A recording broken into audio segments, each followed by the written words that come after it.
So I am going to start, and I am going to hope that you guys can see me and hear me.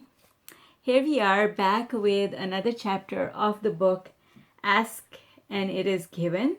Today we are on chapter 20, and this chapter is full of content. It is full of so much material. We're going to have a lot of fun today, guys. All right, so the title of our chapter today is Trying to Hinder Another's Freedom Always Costs You Your Own Freedom. And this chapter has to do with being conditional. What does it mean to be conditional? Means that we are so focused on something happening or someone behaving in a certain way that we decide, and yes, it is a decision, that we are not going to be happy or allow ourselves to be satisfied until that condition is fulfilled, that request is fulfilled. And so what happens is we hold ourselves away from being happy. And when we hold ourselves away from being happy, we in fact come down the emotional scale. And when we come down the emotional scale, that doesn't help us at all, because when we do that, other things in our life start responding to that low vibration. So even though you came down the emotional scale because somebody was rude to you, but because now you've come down the emotional scale, your health is going to be affected. Your other relationships are going to be affected. Your ability to find a parking spot is going to be affected. Your ability to get things on sale at the grocery store is going to be affected, because that's how law of attraction works. Law of attraction responds to your vibration, and all subjects in your life correspond to the vibration that you're sending out into the universe, regardless of the subject that provoked the vibration. And folks, that is the most important thing to understand. If this bottle provoked a thought in my head and a feeling in my heart, it does not matter, because if that was a positive feeling, which it was because I enjoyed my water, then I'm going to go up the emotional scale. And when I'm high up on the emotional scale, everything, and I mean everything, starts working. So something small as enjoying a sip of water,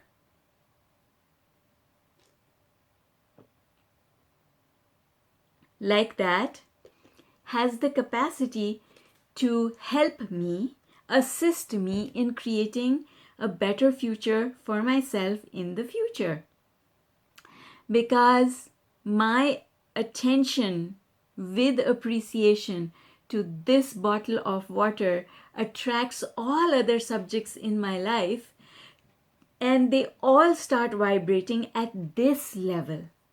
That's the important thing. So what Abraham is saying is, if we want someone else to change in response to our request, then we look for that change in that person. Looking for that change in that person brings our vibration down, because every time we look for something, that is a vibration of noticing that the thing we are looking for is not there. And when we notice that things that we want are not there, that generates a vibration of lack or a vibration of absence. And that generation of that vibration is what affects everything in our life. Okay, so that was the beginning of the chapter. Every reality has been focused by someone into being. What does that mean? Every reality has been focused into being. I'm going to turn the words around because this is an easier way of saying it.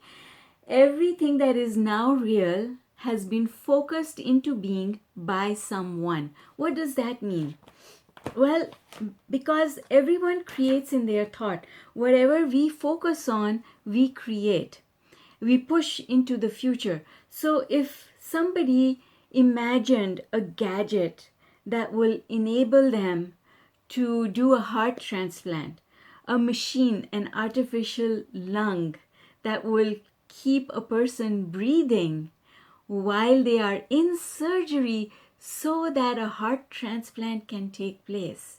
Somebody imagined it first before it became hard, knock on wood, fact that we were able to do that as human beings. And that's kind of what Abraham is referring to over here. You have to, somebody created it, somebody imagined it. And my favorite, all-time favorite example about this is Star Trek, because so many things. So I watched that program as a child, and I know so many other people did, adults and children, everyone watched that program, and so many of the things in that program have already become a reality. But reality has a starting point. Somebody has to think it into being. So everything has been thought into being that way. The first person who got cancer also thought it into being in very much the same way as the person who invented the artificial lung.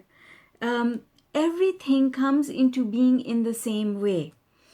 It's through our noticing of things. Our imagination is so powerful. Okay, so let's keep going here.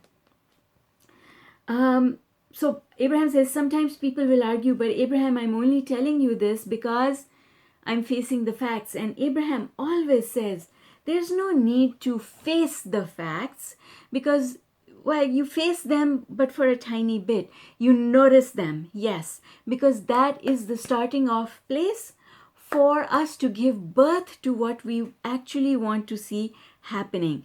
And how does that happen? Well, because we've imagined it, you see. We've asked for the change. We've asked for a way for us to be able to do things easily. Like Abraham uses the example of picking oranges. And they say, well, you know, somebody thought into being those machines that enable farmers to harvest. But it came from so many farmers over the years asking. Step one, ask for a solution. So a solution was created, and solutions are always held until they become manifest. And I'm going to go back and use the analogy that I've used in the past in a couple of chapters, where there is steam and it's non-physical because you can't see it. Water vapor, and then it becomes manifest in the form of ice. So in the same way, when we want an improvement on something that has taken place and it is in vibrational form until it manifests. Okay, so moving along. So things are only true because somebody gave their attention to it. And when more than one person gave their attention to the same circumstances, now that turns into a reality for the masses. Right? And this is how inventions are born. This is how diseases are born. A lot of things are born for the masses because a lot of people are asking for the same thing. But at an individual level, we are asking as well. We are asking for those specific things that we want in our lives. Okay. So it always ignores statistics. This is what one of the things that I've learned from Abraham. Always ignore statistics because, you know, I'll be listening to the radio and then somebody will say, oh, there was this research done, and I always switch it off at that point in time. But in the past, I used to listen to it, and there used to be statistics that said, 8 out of 10 people will develop this health problem sometime in their lives. Right? And that is research based on the belief systems that researcher and the group of people who are focused on those things, it is based on their experience. It's based on their belief systems. And if my belief systems are not the same as their, I am going to be the exception to whatever it is that they're talking about. And we all know that there are exceptions to these things out there. There are people who are anomalies because medical science or science otherwise cannot explain what these people have done or have the capability of doing. So ignore statistics, because all a statistic means is that it is someone's point of view. What happens in research? Someone first says, I believe this is true and I'm going to prove it, right? That's called a hypothesis. Well, if you already believe it, then law of attraction actually is going to help you. Yes, law of attraction is going to help you to prove it to be true.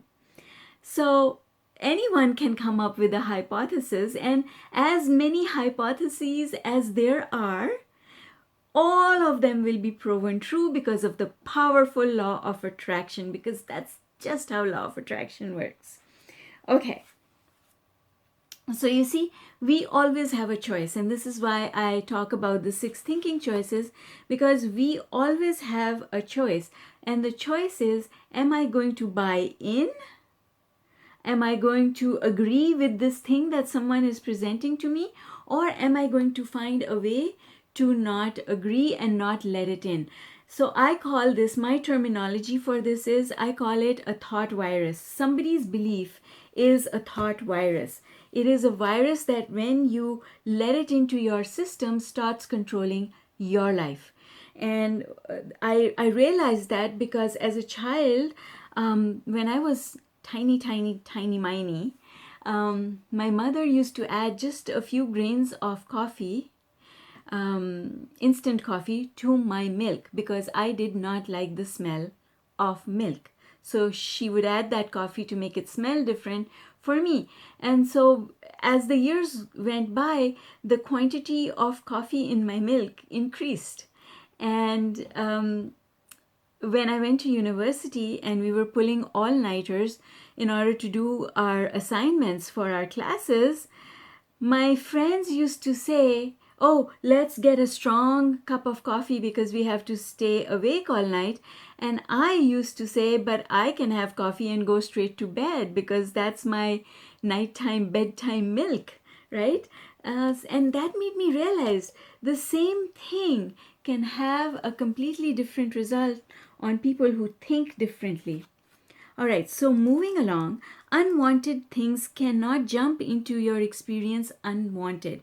So then I realized, and I'm going to give you this example, I realized that we let things in by paying attention to them. I saw it happen so many times. Friends of mine paid attention to a family member having a specific disease. Next thing you know, they are sick with that disease. And I tell you, it has nothing to do with genetics.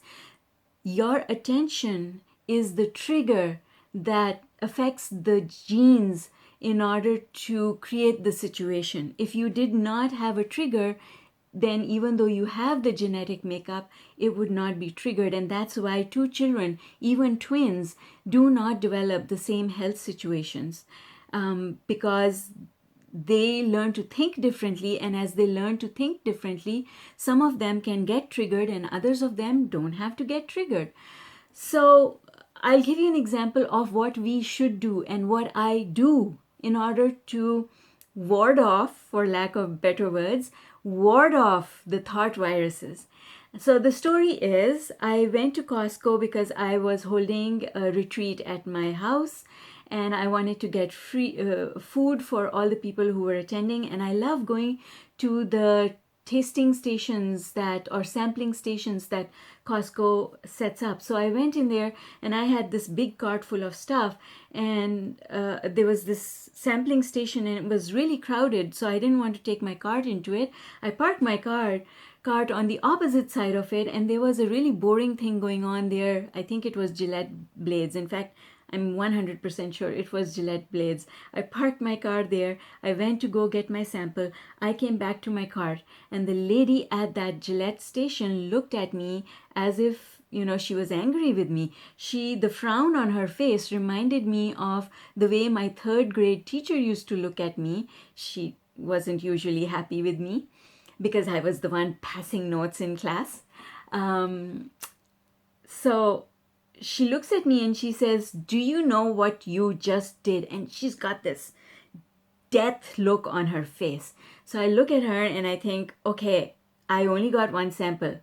So I'm thinking this, I only got one sample, right? I didn't get two samples. I wasn't telling a lie. And she looks at me and then she says, "You left your handbag in the cart. Someone could have swiped it." And I thought, oh my God, sweetheart, that is just your belief and I am not going to subscribe to it. I know better. I know that I live in my own bubble. So I looked her square in the eyes and I said, that does not happen in my world. And I walked away as fast as I could because I did not wish to get into an argument with her because, yes, I teach law of attraction, but I don't do it all the time, and I especially don't do it to people who are not ready to learn from me. And I knew she was not ready to learn from me. She was going to have an argument with me and try to convince me to convert to her point of view, and I was not having any of that. See what I did? I refused. I refused to accept her thought virus by reinforcing in my mind and heart that what I know to be true is more important than what she is telling me. And that is what I call core beliefs.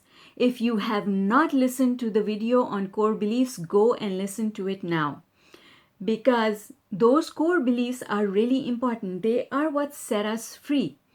Every time someone says something that is not congruent with your core beliefs, maybe you think something or you say something that is not congruent with your core beliefs, you need to immediately discard it. Don't leave it festering there. Don't say, "I'll come back and clean this up later," because you might never come back. And in the meantime, it's festering, it's vibrating. You've left it in a place where it keeps going. So clean it up right away, like I did at Costco. And I was not like this. So first of all, I was not like this. If somebody said something, especially if somebody shared something about how things happen, I would then spend the rest of the day at least thinking about it, right? But I've learned that that's not what works. I've learned that if somebody says something negative to me, I want to discard it right away. I want to tell myself a reason. I have to give myself a reason to let my mind know the reason. There is a reason why I'm discarding what this person has just said, right? So for example, if I was wearing something and someone said, "Oh, that doesn't really look nice on you," I would say, "You know what? I'm enjoying wearing it. So who cares?" Right? As long as I'm enjoying wearing it, who cares? Okay. So that's the thing. It's when we accept thought viruses. I think there's another video called Thought Viruses. You can search for that as well. As long as we close the door and say, "No, thank you. I'm not going to accept your belief. I'm not going to accept this thought virus and let it infect my mind and my heart." As long as you do that consciously, then you're always free. Otherwise, you're accepting other people's beliefs. And now once that thought starts festering in your mind, for example, you hear the statistics that says people with brown eyes and black hair, well, used to be jet black hair, will always have this medical condition. You start thinking, "Oh my God, oh no, I have black hair, I've got brown eyes, I'm the perfect candidate." What have you done? You have That thought virus has entered your system and it's brought you from wherever you were right down to fear, which is very low. Fear. And if you're at fear, you've opened this door and invited that thing in. That thing that you're afraid of, you have invited it in. You have opened the door to it. So we don't have to invite anything in that we don't want to. When you look at something someone is saying or the media is talking about, ask yourself, do I want this? If I don't want this, I'm not listening. I'm not subscribing. I'm not buying in, because that might be your truth, but I'm not going to make it my truth. So I'm going to move along. I'm going to focus on something else so that I can take my mind off you. Put on some music. Start dancing. I don't know, whatever rings your bells. But shift your attention from that negative thing. So, Abraham then talks about babies, because that's an example that comes up again and again. Well, Abraham, babies were not asking for anything bad to happen, but babies are vibrating too. And babies are absorbing the vibration of the adults around them. A nervous mother, a mother who is unhappy, has pre-birth instilled into her fetus fear. And that's not a good thing. It's not a good thing for the mother, and it's not a good thing for the baby either. Okay, so let's go on. So Abraham says, remember, your emotions are telling you everything you need to know about your connection to source energy. Everything. And it's very simple. You don't need to make it complicated. I like using a scale of 1 to 10, 10 being the highest emotion. But you don't even have to do that, because all you really need to ask yourself is, am I feeling good or am I not feeling good? That's it. That's all you need to know. All right, guys, I have to apologize and say to you that we are going to run over today, because this chapter just has so much, and I want to make sure that I cover everything. So we are going to go probably 10 or 15 minutes over, and I hope you'll stick it out with me. If not, there's going to be the replay, and you can always come back for the replay. Okay, so I love this analogy that Abraham always uses. They used to tell this story a lot in their workshops before. They don't use it as much anymore, but it makes so much sense to me. And what they're talking about is momentum. Remember, in the last chapter, I explained to you how momentum is an extremely important ingredient in being able to understand law of attraction. Emotions and momentum play together to give us the result that we want. And this example that Abraham says, was it your speed or was it the tree?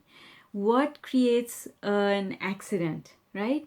So the belief is basically the tree, and you are in your car, and that means you have momentum. That's the desire, and your desire has momentum. So the example is, if there's a big tree in your path, but you're not going that fast, you've got a desire, but it's not a strong desire. It's just a preference. It's not something you really, really badly want. Well, if your car is going really slow and it rams into this tree, it's not going to damage the accident is not going to be bad, because you weren't going fast enough. But the same tree, if your desire, momentum, was high, you would ram into it and it would destroy you and the car. Because momentum, high momentum combined with a negative belief, big, huge negative belief, creates a huge, big negative event. Okay? But if the tree was just a sapling, then even though you were coming 100 miles an hour, you would just go over it. You would run it over and keep going. It wouldn't matter. So a belief that is not strong does not get in your way, especially when you have a lot of momentum. But a belief that is not a big hairy thing, that does not have a lot of momentum, will get in the way if your desire is going very slow, like you kind of sort of want it, but not really with any kind of oomph. Then your car will hit that little sapling even and come to a stop. Not get hurt, but it will come to a stop, right? So this is how beliefs, which are just thoughts, play with momentum of desire resulting in things that happen or don't happen. Okay? So this example, I love this example. Every time I read it, I love this example. Okay, so there is no desire that anyone holds for any other reason than that they believe they will feel better in the achievement of it. So whatever we want it because we think having it is going to make us happy. That's it. The basis of life is freedom and the result of life is expansion. But the purpose of your life is joy. Aren't those absolutely beautiful words? The purpose of life is joy. The basis of life is freedom. We were born free. We were born free. We gave up our freedom to our beliefs. And it's time to take that freedom back, because that freedom is what's going to take us to ultimately experiencing joy. The standard of success is absolutely the amount of joy you feel. And we all say that. Lots of people say that. This is not new. People have been saying this for a very long time. It has always been the way you feel in the moment. In other words, you intended to come into physical realm of contrast to define what is wanted, to connect with the energy that creates worlds, and to flow it towards your objects of attention. Lovely, lovely. In your appreciation, you offer no resistance. And that is why it is so important to be thankful. People talk about gratefulness. Appreciation is a more positive vibration even compared to gratefulness. And that's why Abraham always talks about appreciation. And that's a whole other why they are different and what makes them different is a whole other discussion that we are not having just now. Appreciation and self-love are the most important aspects you could ever nurture. So self-love, appreciation, those are the most important things. Appreciation of others and the appreciation of yourself are the closest vibrational matches to source energy of anything we have ever witnessed anywhere in this universe. So the vibration of love and joy, the vibration of appreciation is the closest thing to the vibration of source. And that is why it is such a good thing to appreciate. Whenever you are focused upon something you appreciate, you go up the emotional scale. If you criticize someone or even feel, what did I do? I guess I did something that I am unaware of. Doesn't matter. If you criticize someone or even find fault with yourself, your resulting feeling would not feel good. You never feel good if you are criticizing someone else, and because you're not seeing them through the eyes of source, because when source sees them, source sees perfection, and you're not seeing the perfection in them. When you're criticizing, you're wanting them to change in some way, and that's what Abraham means. When you criticize, you come down the emotional scale. Okay, you must be selfish enough to align with well-being. And the thing is, to make your alignment, to make your feeling good as the most important thing ever, and base all your decisions on whether or not which one of them feels better. Should I criticize this person or should I feel good? Which one feels better? Criticism or just letting it go and feeling good, right? So be selfish enough always to put your own well-being in the forefront, which means what is your well-being? Your well-being is your ability to be up here on the emotional scale. Always, always and always and always prioritize being up, high up on the emotional scale. That's what it means to be selfish. It doesn't mean we're going to take things away from people. It doesn't mean we are not going to share with people. It doesn't mean that we are not going to care for people, that we are not going to give people, spend money on other people. It doesn't mean any of those things. All it means is first look after, tend to your own vibration, and then help others. It's like in the air before you can help anyone else. Okay, so, and then Abraham talks about why things happen that we consider really, really bad, like mass murder and things like that. Well, people always come together on a negative vibration. So the murderer and the victim were both on a very low vibration. And that is what always brings people together. It is always law of attraction. And law of attraction will bring people together who are on the same vibration.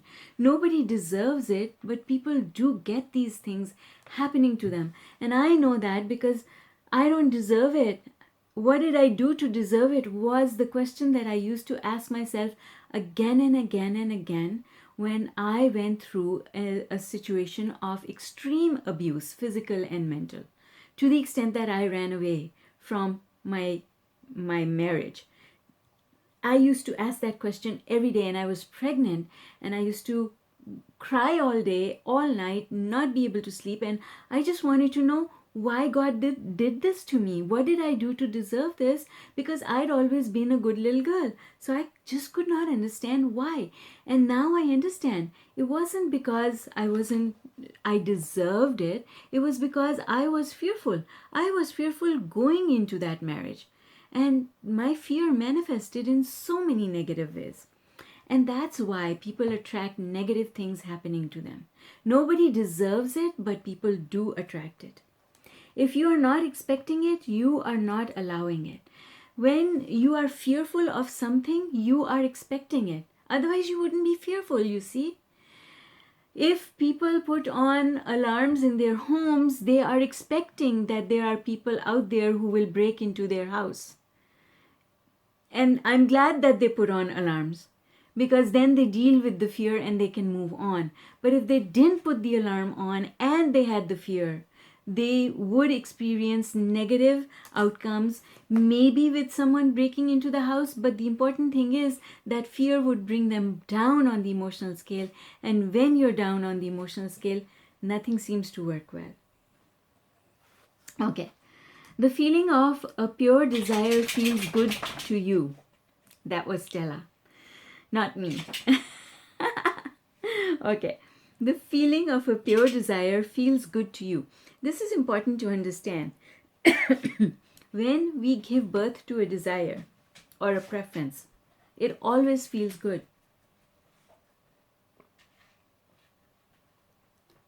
It's the moment after we've given birth to the desire that we look at the space where that person or thing should be, and it's not there. And now that brings us down the emotional scale. But it doesn't have to. You can learn to give birth to desires and stay right here.